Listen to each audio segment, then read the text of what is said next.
Qual que era a pergunta? Bom. Essa aí tu põe depois do pique. Qual que era a pergunta? Enfim.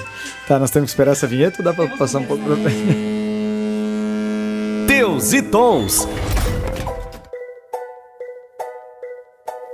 Bem-vindo você ao primeiro episódio do Teus e Tons, o podcast que visa aí trazer informação boa e prática de comércio exterior para todos os nossos ouvintes. Hoje estamos na ilustre presença de 4 convidados e amigos pessoais aqui que têm muito conhecimento a agregar para todo mundo nessa área. Primeiro amigo aqui na minha esquerda temos Robson. Robson, por gentileza, se apresenta um pouco aí, conta um pouco da tua história para nós, por favor. Pode chamar de Binho, né? Já é mais informal, todo mundo A gente já se conhece. já vai assim. Então, eu sou um profissional de TI, mas já estou há 12 anos na área de comércio exterior, né? Dentro da área de TI. E espero poder levar bastante conhecimento para todo mundo. É isso aí. E ao lado dele temos o nosso professor, PhD, sex symbol, o cara, enfim, Dr. Sigmundo Preisler, por gentileza, se apresente. Não brinca não, cara, porque eu sou PhD mesmo, velho. Eu sou infiltrado aqui, todo mundo fala de Comex, eu tô há menos de um ano na área, tô aprendendo muito, mas a minha intenção é trazer assim, ó, o máximo de tecnologia, inovação para essa área e, enfim, poder discutir bastante sobre e trocar ideias. Isso aí. Também temos a ilustre presença do meu sócio amigo Carlos Felipe. Carlos, por gentileza. Acho que eu já prefiro nem falar quanto tempo que eu tô no Comex. Mas, como eu não tenho vergonha, eu tô há 15 anos já no comércio exterior, sempre em agenciamento de carga, e hoje atuando como diretor de vendas e operações na Royal Cargo do Brasil. Ótimo. E aqui também temos Diele Werner, amiga de faculdade de longa data aí, com muito conhecimento para agregar. Se apresenta aí, Di, por gentileza. Olá, meu nome é Diele, como o Arlon falou, eu sou profissional de comércio exterior há mais de 10 anos na área e tenho tido a oportunidade de trazer eficiência para a operação logística dos clientes, né, redução de custos, porque a ideia é justamente trazer informação para o dia a dia dos profissionais do comércio exterior para que eles possam tomar as melhores decisões. Então, na área de comércio exterior, o meu foco é estudar operações logísticas. Ótimo, e eu sou o Arlon Pereira, sou o host desse podcast. Seja bem-vindo e bora falar sobre inovação. Então, o assunto de hoje, né, para o nosso primeiro podcast é inovação no comércio exterior. Né? É um assunto aí que todo mundo visa, busca, já está batido, todo mundo fala, mas ninguém traz um pouco para a prática do que de fato se faz para trazer inovação para o comércio exterior, que é uma área nova, principalmente no Brasil, mas ainda bem engessada, bem ultrapassada nesse ponto aí. Quem vai começar me dizendo o que acha que é o conceito de inovação, o que é inovação para vocês aí? Cara, eu já queria falar sobre a palavra inovação, porque muitas pessoas estão assim, ó, inovação é uma coisa nova, mas eu tô ouvindo falar o tempo inteiro, como a gente escuta falar uma buzzword, né? Todo mundo tá falando. Mas a gente vai continuar ouvindo falar sobre inovação por bastante tempo, assim como a gente já ouviu. Os nossos pais olharam para nós em algum momento e disseram, nossa, aquele menino ali, aquela menina mexendo com controle remoto, ou sei lá, rebobinando uma fita. E hoje a gente olha para os nossos filhos e diz, nossa, olha ali, tá mexendo com o smartphone e tal. Então, quer dizer, sempre vai ter inovação, sempre vai ter algo novo. Então, a palavra em si ela é batida, mas ela vai continuar por um bom tempo. Ô Sig, você não acha também que o pessoal sempre vê inovação com viés tecnológico, mas não é só isso, certo? Não, absolutamente. Na verdade, a palavra inovação vem criar algo novo, né? Na verdade, eu tenho ainda um outro conceito assim que é mais claro para mim, que é tipo assim, ó, você olha o velho problema de uma forma nova. Na verdade, é criar uma solução diferenciada, não necessariamente tecnológica. É um reciclar, né? Fazer de algo que já existe, revolucionado não, mas com uma roupagem nova, isso já é inovar. Então, não repetir os mesmos processos ou repensar esses processos, isso já é uma forma de inovação. Então, acho que sim, hoje, por causa dessa pegada de startup, a gente joga sempre essa carga em cima da tecnologia, porque né, todo mundo quer virar milionário, né, ter seu unicórnio com startup, né? Então... Sabe que agora lançaram as zebras, né?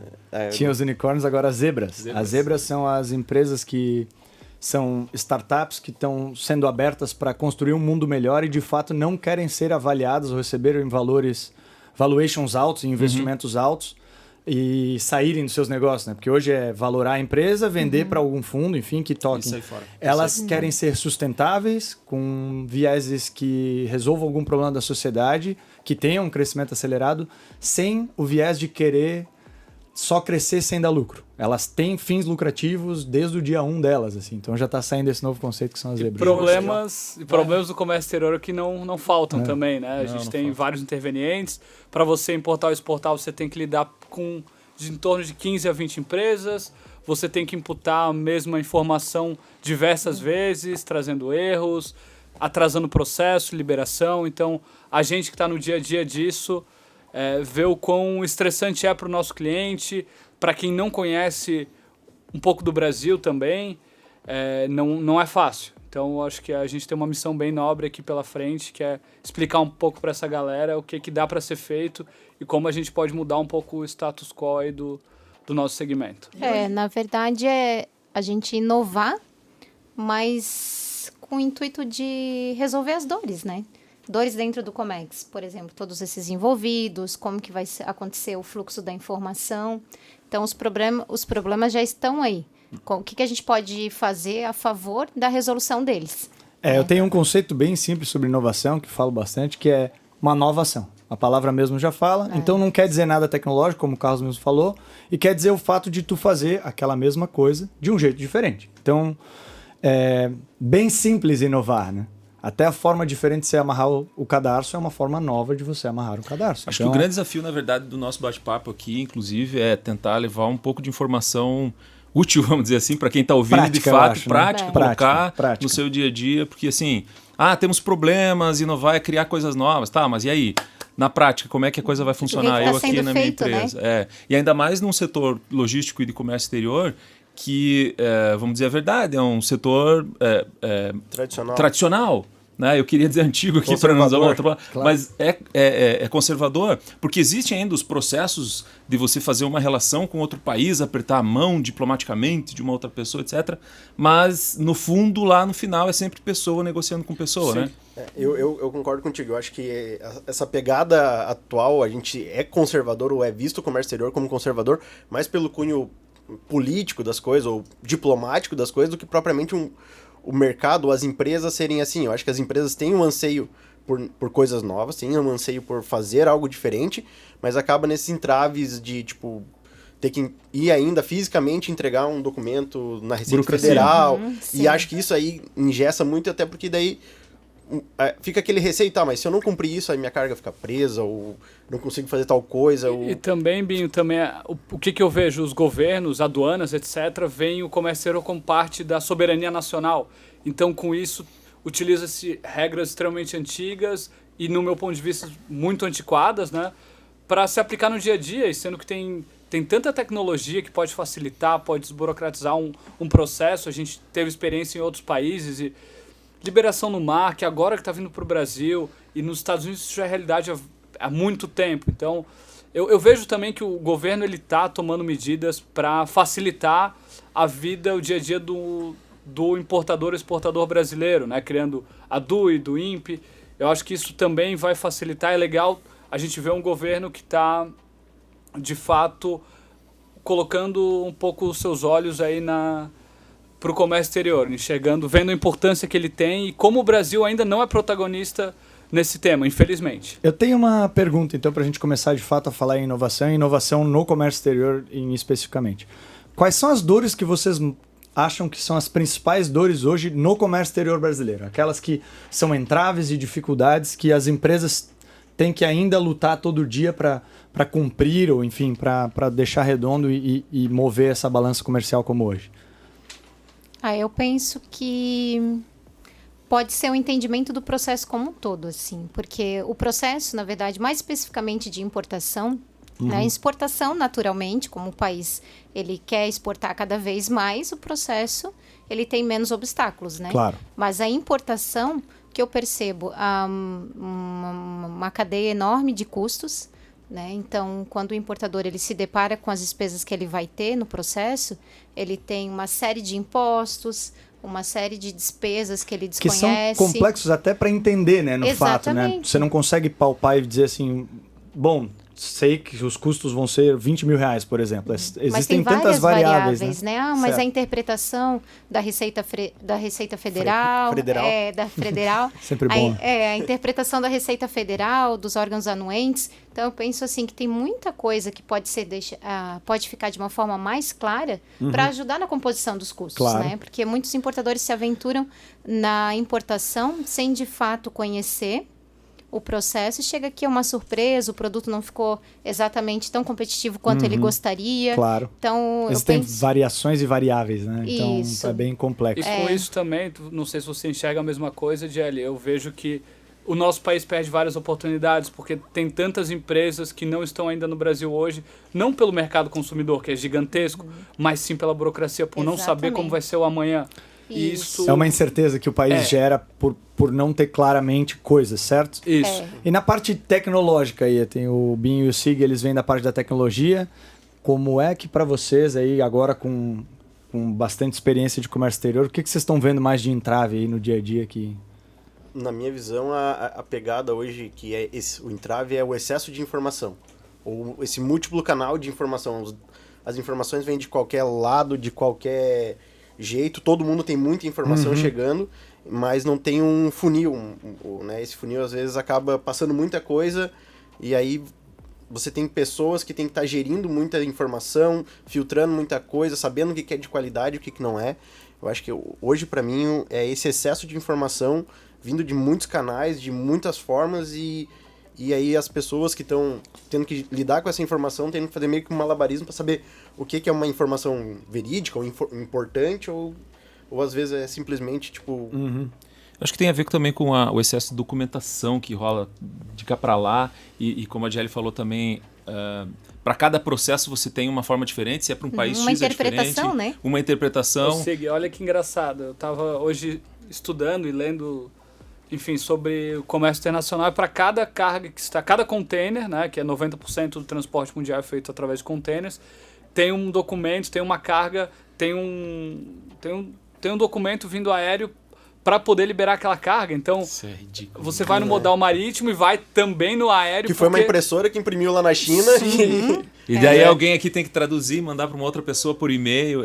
Eu acho que, na verdade, a inovação ela deve encontrar esse como principal dor e, quem sabe, uma das primeiras a ser resolvidas nesse processo aí de mudança para os próximos anos. Outro ponto que eu acho que ainda não foi mencionado pelos meus colegas aqui de podcast é que a gestão da informação e da previsibilidade de fatores futuros.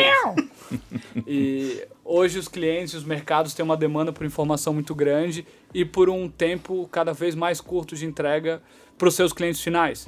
E essa previsibilidade, ela só é feita através da gestão de informação, com um RP muito bem qualificado, com plataformas, porque hoje a demanda do profissional de comércio exterior é muito superior ao que era há 10, 15 anos atrás. Com certeza. Eu não quero falar minha idade aqui, mas quando eu comecei eu passava fax. E hoje a gente... Claro. Já entregou. Já não tem nem... Já entreguei. Né? Hoje não se tem nem mais fax nas empresas. Então, mudou muita coisa e outras coisas ainda não mudaram. É engraçado que não se tem mais fax nas empresas, mas alguns documentos que você tem que preencher no dia a dia ainda vem com um campo fax para preenchimento. Né? E a gente acaba não utilizando isso nunca, e às vezes te impede de seguir, e você tem que preencher o fax com o número de telefone para poder passar aquele questionário, aquele formulário que você está preenchendo. Mas é isso que eu estava falando, Carlos. Eu acho que o difícil hoje de lidar no nosso segmento, no nosso setor, é essa questão de tem muita informação chegando, muito ponto de contato, né? E aí o cara tem que estar se ligando o que vem, da onde que vem, para onde que vai. Eu acho que isso é um essa gestão, né, de informação. Esse que é o nosso papel também, né, como prestador de serviço.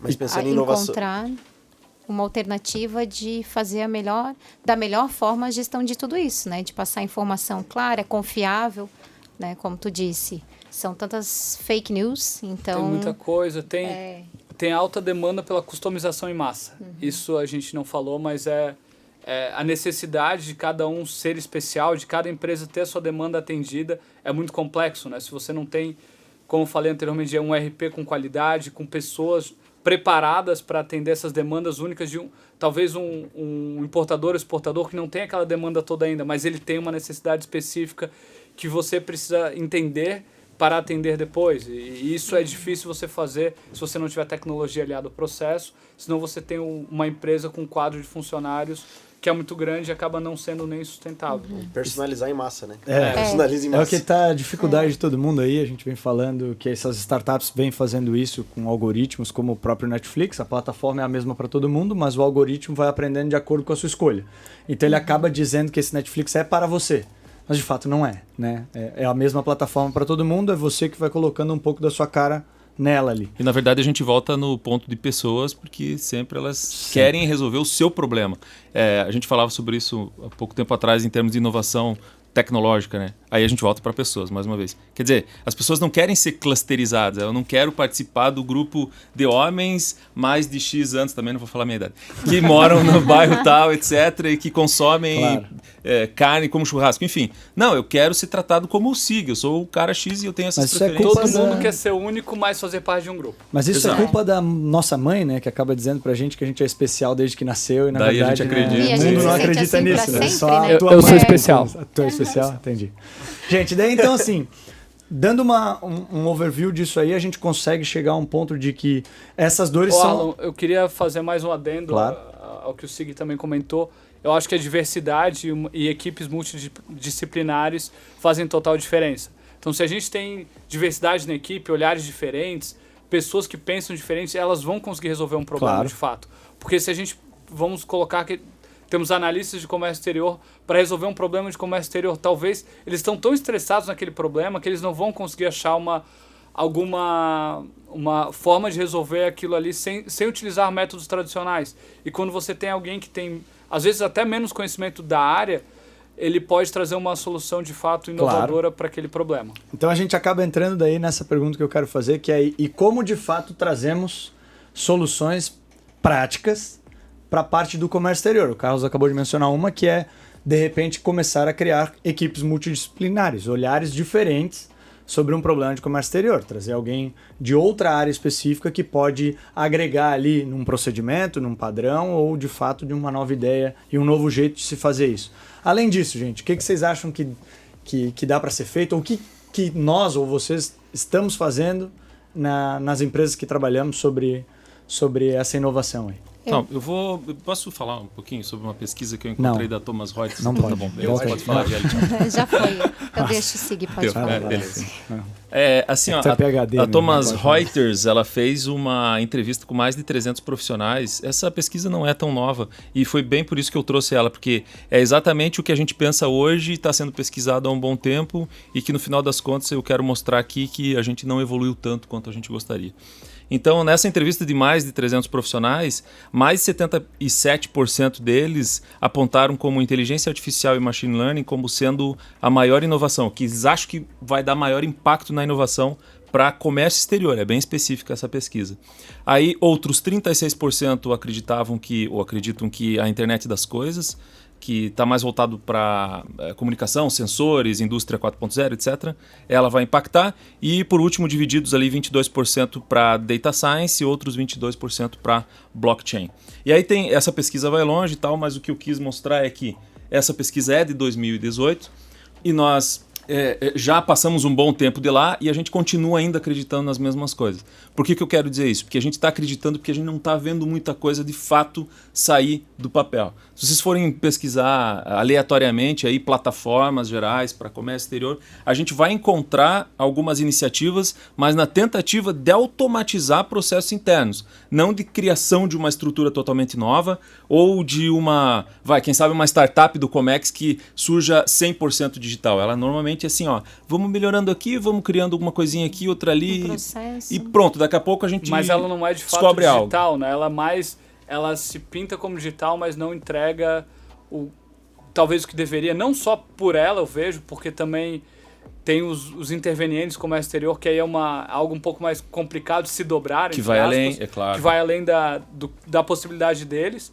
Mas pelo menos eu vejo tentativas, né? Eu acho que tem que ter uma cultura de inovação. Em qualquer empresa, ela tem que existir uma cultura de inovação. Como você falou, um exemplo de uma pesquisa, a Amazon ela já tem, como a gente não preciso falar sobre a Amazon aqui, mas ela tem uma cultura de inovação muito forte, no qual se eles querem tanto que as pessoas, os colaboradores deem ideias lá dentro, que para ela não ser aceita, o gestor daquela pessoa ele tem que dar uma explicação por que não está aceitando e publicar para toda a empresa.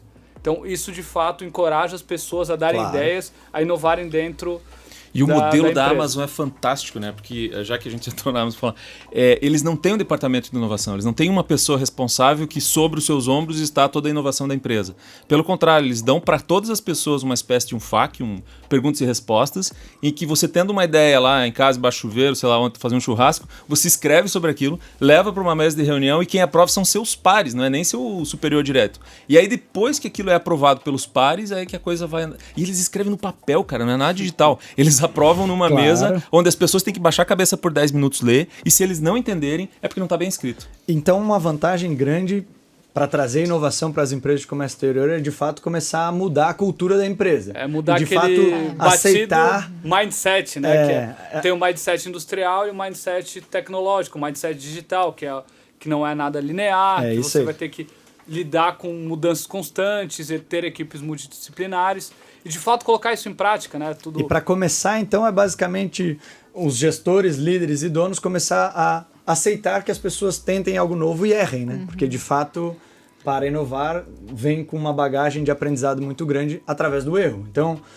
um dos grandes exemplos aqui que a gente está trazendo, então, é aceitar que na sua empresa podem haver erros em prol de uma nova experiência, de uma nova solução ou de uma nova coisa. E não julgar a pessoa que tentou algo novo como você errou, você não deveria ter feito isso. Porque, de fato, daí não traz a tal da inovação que você quer. E a segurança para as pessoas arriscarem. Exato, as pessoas têm que ter segurança para arriscar. Além dessa cultura organizacional, essa parte de tentar e errar e acertar para tentar inovar, o que mais que a gente consegue trazer? Tem alguma coisa no âmbito tecnológico, alguma coisa no âmbito da informação? O que vocês veem aí? Eu penso que a tecnologia, a inovação, ela vem muito das pessoas mesmo. Eu acho que essa cultura de trazer o empoderamento dos colaboradores, ou das pessoas que fazem parte daquela estrutura, como membros, como peças-chaves. Assim, como uns agentes mesmo de mudança. De mudança. Eu acho que isso é a pegada que há. Eu acho que isso sim gera inovação principal para o comércio exterior.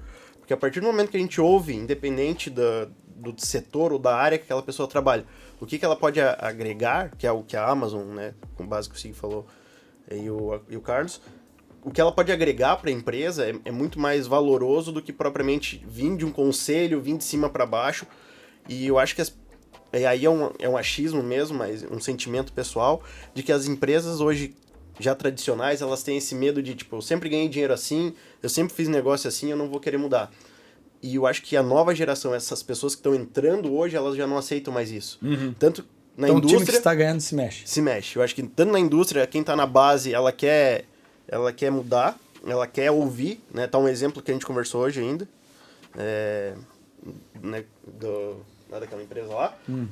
Pois. Corroborando até com... daquela empresa lá? Que não fala o nome. Complementando o Binho também, basicamente a inovação, a cultura da inovação tem que ser de dentro para fora. Não adianta ter o para fora, pro seu cliente, tudo lindo e maravilhoso, e lá dentro você não colocar nada em prática. Então você tem que fazer de dentro para fora, começar melhorando seus processos, vindo do coração. E vindo do coração. É verdade, porque assim, um ambiente bonito, colorido, puffs, etc., e escorregador, cara, isso não resolve problema nenhum. Se as pessoas não tiverem elas o mindset de fato resolver problemas, eu quero dar um exemplo bem simples assim, ó. Primeiro, a gente já falou que as pessoas é que são responsáveis pela inovação. Depois, a gente já falou que elas têm que ser passíveis de erro. Se elas não estiverem habilitadas para errar, elas não vão errar. Claro, se eu levar a mijada do chefe, pode falar mijada? Pode. Não pode. Se eu levar a mijada do chefe, eu não vou inovar. E por outro lado também, se as pessoas não quiserem resolver problemas pequenos, elas não vão pensar numa solução grande. Então, às vezes é o fato de você, como a gente falou da equipe multidisciplinar, sair da equipe que está trabalhando lá na operação e trabalhar com o comercial por um tempo e as equipes se misturarem, e daqui a pouco um olha pro outro e diz assim, cara, você ainda gera PDF mandando imprimir, tem uma ferramentinha aqui que agrupa os PDF PDFs e tal. Quer dizer, isso é exemplo verídico, né? Pequenas soluções simples como essa ganham tempo, e tempo é dinheiro, e no final das contas o que a gente quer é ser feliz e ganhar dinheiro. Então não é feio ganhar dinheiro, é o que a empresa quer, né? Exatamente. Até aproveitando esse gancho, né, de tudo nossa relação ela é de pessoas com tecnologia e inovação, eu penso que a gente pode começar a pensar um pouco diferente com relação a como a gente recebe as informações, né, no nosso dia a dia. Porque a gente falou até agora qual a expectativa, qual é o conselho que a gente pode esperar das empresas, né? Uma cultura diferente, né? Adversidades e tudo mais. Só que como pessoa, como profissional, o que nós estamos fazendo para o futuro do comércio exterior, né? Como que eu leio uma notícia, Estados Unidos, China, a relação entre esses países, se eu trago essa análise para o meu dia a dia, isso vai impactar o meu dia, sim ou não? Ou a gente está pegando o celular e só olhando informações que não vão agregar muito no nosso cotidiano, na nossa informação, na conversa com o cliente. Então, claro, eu penso que junto com a inovação, com a tecnologia, está vindo todo tipo de informação. Não tem uma curadoria que te traga, de fato, o que é relevante, né, para o teu dia a dia. Exatamente. Nós temos uma expectativa muito grande, a gente entrega muito, a gente tem muito claro que as empresas poderiam fazer diferente, mas o que nós, como profissionais, estamos fazendo para isso, né? Além de pegando esse gancho, tipo, o que eu faço com a tecnologia? Eu tenho todo tipo de aplicativo à disposição, só que eu estou lendo essa informação, processando e trazendo para o meu dia a dia. Como eu falei, esse exemplo, China e Estados Unidos, como isso vai impactar eu como comercial dentro dessa cadeia toda? Né? Eu tenho que me atentar como que vai funcionar na balança comercial, vai exportar mais, vai importar mais, como isso vai impactar de fato, né? Não só ter a informação, mas sim qual a estratégia que eu vou utilizar dentro da empresa para lidar com tudo que está acontecendo nesse nosso macroambiente. Sim, até porque a gente está falando muito de inovação e eu acho que a gente precisa encontrar assim, um motivador para muitas empresas, assim, tá, tudo bem, tá bonito falar sobre inovação, mas eu preciso inovar? Absolutamente sim, porque se a gente for pensar num gráfico assim de ciclo de vida de produto, ciclo de vida de serviço, você tem um momento em que você lança um produto ou um serviço no mercado, ele tem o seu momento de início, né, de lançamento, maturação, aquele platô que ele atinge, que ele fica no mercado por um bom tempo, mas ele entra em declínio. Todo o processo, o produto, ele vai morrer um dia. Aí você vai me perguntar assim, tá, Sig, mas e a Coca-Cola não morreu? Claro que não morreu, ela ainda o produto é o mesmo, mas o branding, a marca dela, a forma de se comunicar, como chegar nas pessoas, isso mudou. Então, a inovação não necessariamente está no produto, naquilo que você está entregando lá na ponta, mas no como você está fazendo. E essa é aquela motivação que eu estou querendo fazer um link com o que a Diele falou, para nós que estamos mais ligados com o Comex, por exemplo. Porque tanto essas pesquisas como outras tantas apontam que a principal inovação e o que vem de novo aí vai ser automatização de processos burocráticos. Ou seja, se eu sou aquele cara que fica copiando, colando, respondendo, é muito provável que algumas dessas minhas tarefas serão substituídas por robôs, máquinas e softwares, etc. Portanto, a gente deverá utilizar esse conhecimento da pessoa de uma forma mais analítica para fazer outras coisas.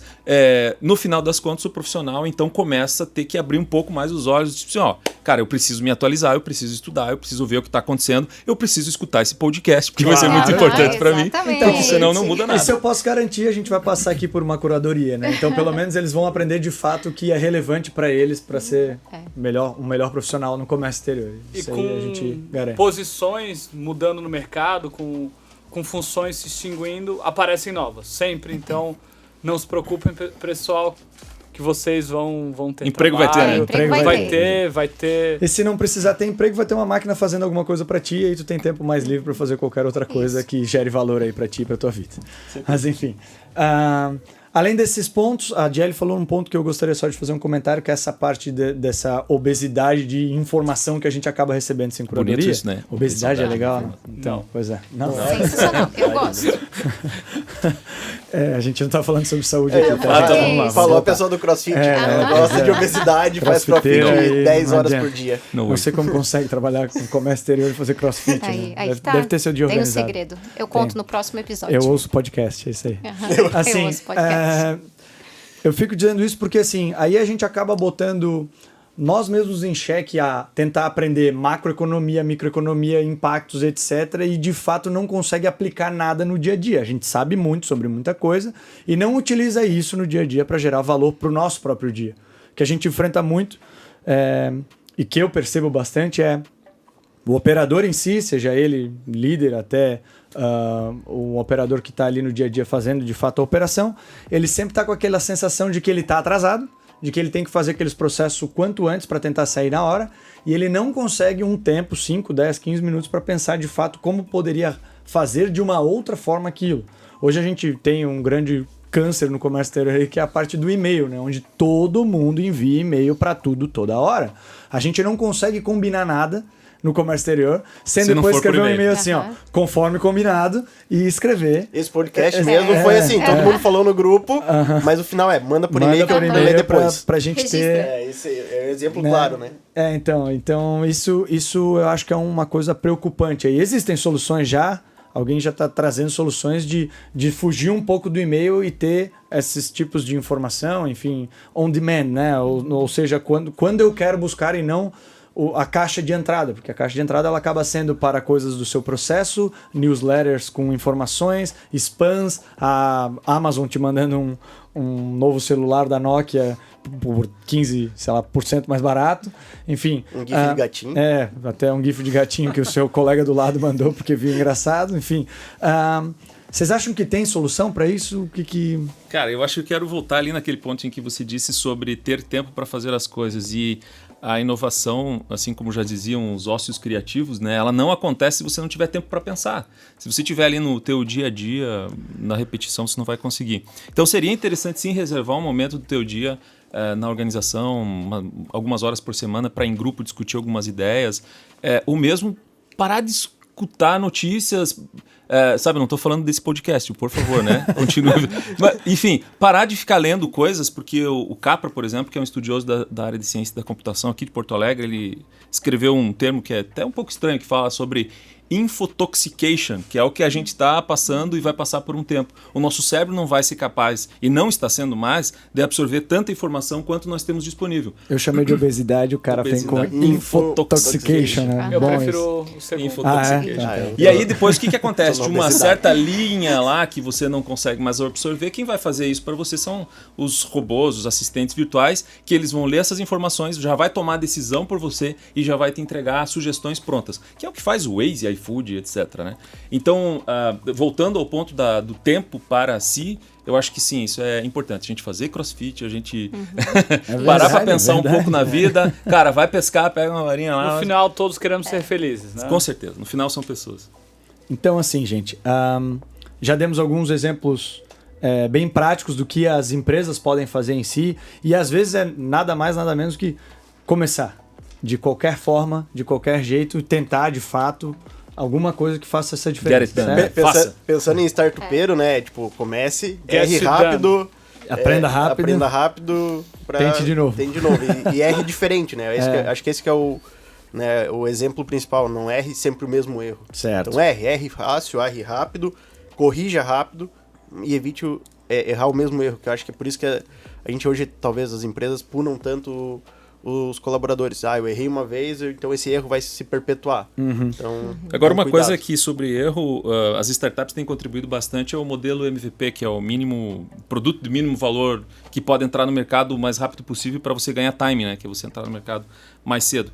Porque assim, principalmente na área tecnológica, a gente queria desenvolver, eu brinco com o esquema da casa, assim, né? Você queria construir uma casa, você demorava 2 anos para receber a tua casa, você não acompanhava muito bem o projeto, e quando chegava lá e tinha uma coisa meio torta, uma escada, você não tinha mais como resolver.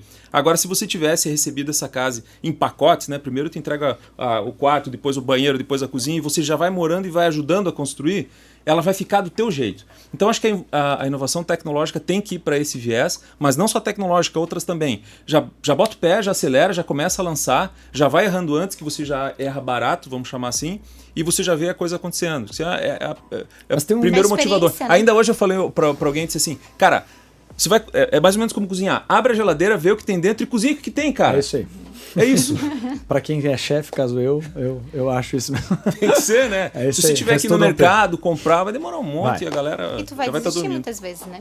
E um exemplo que a gente teve em casa mesmo, né? A gente tomou a decisão de fazer uma ação que ia impactar, gerar alguns e-mails na época lá. E a gente achou o melhor texto, melhor coisa na época, que a gente entendia que caberia, e disparou. E aconteceu que foi um monte de gente errada, voltou.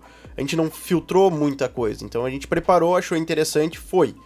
Depois tivemos uma enxurrada de feedback, os próximos já não saíram mais. Com certeza. Os outros já foram bem... Claro, que também é um erro calculado, né? Não é que assim, já lança no mercado sem segurança, vai, né, lançar um e-commerce sem segurança de pagamento, etc. Não, também não. Mínimo produto viável. Mínimo mas tem que estar viável, né? Mas enfim. Isso aí. Eu acho também que tem que mudar um pouco o conceito daí na questão dos donos, diretores, enfim, quem toma essas decisões nessas empresas de abrir esse espaço para as pessoas poderem fazer essas ações diferentes aí, né? E a gente acaba vivendo num meio ali onde errar é normal. Nós nos posicionamos, inclusive, com os clientes no fato de dizer, olha, errei porque estava tentando acertar assim e não estou terceirizando. Eu, de fato, errei, né? Então, para o cliente saber que a gente está tentando, de fato, buscar o melhor para ele e erros acontecem no meio do caminho, mas amanhã, depois, esse benefício ele vai ter. Transparência, Arlon. E ser humano, né? Porque, na verdade, quem está assinando o e-mail não é a empresa X, é o diretor X, né? Então, isso, acho que toda a área carece bastante e com a tecnologia vai carecer ainda mais. De ser humano, de entender que você está falando com outra pessoa do outro lado, que você é passivo de erro, que você erra tentando acertar. Então, tem que ser claro isso, tem que ser bem transparente de tudo que faz. O cliente, ele enxerga isso e talvez no curto prazo não se pague, mas no longo prazo vai se pagar com certeza. E pra gente começar alguma, então, rotina aqui do nosso podcast, eu queria fazer um desafio que não foi combinado. Pode ser? Pode. Estão preparados? Não. A cara deles aqui, se vocês pudessem ver, ia ser bom. Na verdade, eu queria que vocês, já que a gente está falando de inovação e dessa cultura e desse movimento, eu queria que vocês, se vocês pudessem dar um conselho para o ouvinte, para a pessoa que está ouvindo, em relação ao que fazer para começar essa cultura da inovação, essa busca, seja um dono ou um colaborador, que conselho você daria hoje? Eu acho que é correr risco. Corra risco, aceite, se você for o dono, aceite esse risco que te é exposto, abrace ele. E para quem talvez não tenha um cargo de gestão ou tão estratégico, leve esse risco. Tome essa decisão, diga a gente vai fazer assim, eu acho que assim é legal, eu acho que assim é diferente. Então leve esse risco pro teu dia a dia, né? Como a gente falou, erre rápido, erre fácil, mas evolua. Eu acho que a minha mensagem bonito. Corra risco. É isso aí. Eu penso na prática, assim, se você é líder ou uma liderança assim natural, não necessariamente um cargo dentro da empresa, chegar no escritório, chamar a equipe, cada um com um caderno e fale as suas dores. As dores que tem no dia a dia, as dores que enfrenta do cliente. Meu cliente reclama disso, daquilo, aquilo outro. Junta todas as dores, né? Que foi o que a gente fez, de fato. E pede a sugestão da equipe para conectar uma solução a essas dores. Ótimo. Acho que seria, na prática, para começar... Extremamente simples, né? Qualquer um pode fazer a qualquer hora. Exatamente, porque é um pouco de tudo que nós falamos. Parar, sair da rotina dos e-mails, chamar a equipe para conversar, ouvir, né, um pouquinho de cada um. A solução, cada um já com uma sugestão, ou marcar um novo horário para falar sobre aquilo, né, para que cada um possa se conectar com aquele problema e a partir daí vão surgir todas as possibilidades para inovar, para criar sistemas, processos, enfim. Acho que na prática seria isso.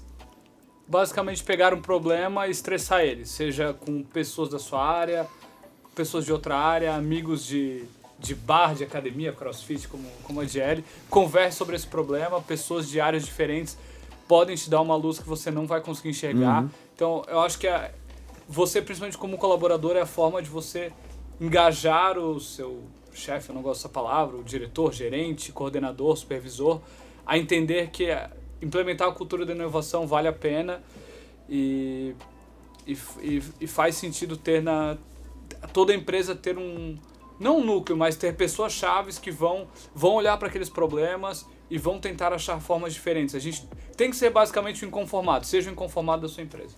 Ótimo. Perfeito. Alguma sugestão, doutor Sigmundo? Cara, eu ia dizer a mesma Júnior? coisa que a GL falou, então eu vou ter que falar outra, né? É isso aí. Isso. Eu ia dizer assim, levanta da cadeira, vai lá e Isso. faz, É e isso aí. pelo exemplo, pela liderança, porque é assim que começa, mas eu vou falar outra coisa, assim, invista em educação, porque eu acho que as pessoas, quando elas têm mais acesso à informação, o leque de resolução de problema delas vai ser muito maior. Agora também tem o contraponto disso, que não adianta enfiar água lá abaixo, né? A educação não é uma coisa que você diz assim, tá aqui, pega esse livro, leia, que eu quero que você me diga amanhã. Não vai acontecer. As pessoas têm que ser instigadas por esse movimento, que mais uma vez vem do exemplo. Porque quando você entra numa roda, você vê que as pessoas estão falando sobre um assunto e você se sente um pouco deslocado e aquilo te gera vontade de correr atrás para... Aí, sim, você encontrou motivação e a pessoa também achou aquela faísca que precisava. Então, acho que essa é uma pegada legal, assim. Além do levantar e fazer, estude. Ótimo. Gente, então a gente encerra por aqui o primeiro podcast. Esperamos que você tenha gostado desse conteúdo. Deixe seu feedback aí. Embaixo aqui na descrição vai ter as nossas redes sociais para te ouvir, o nosso contato com e-mail, etc. E mande suas sugestões para os próximos episódios aí. Muito obrigado, valeu. @Teus e Tons, valeu, pessoal. Tchau. Tchau.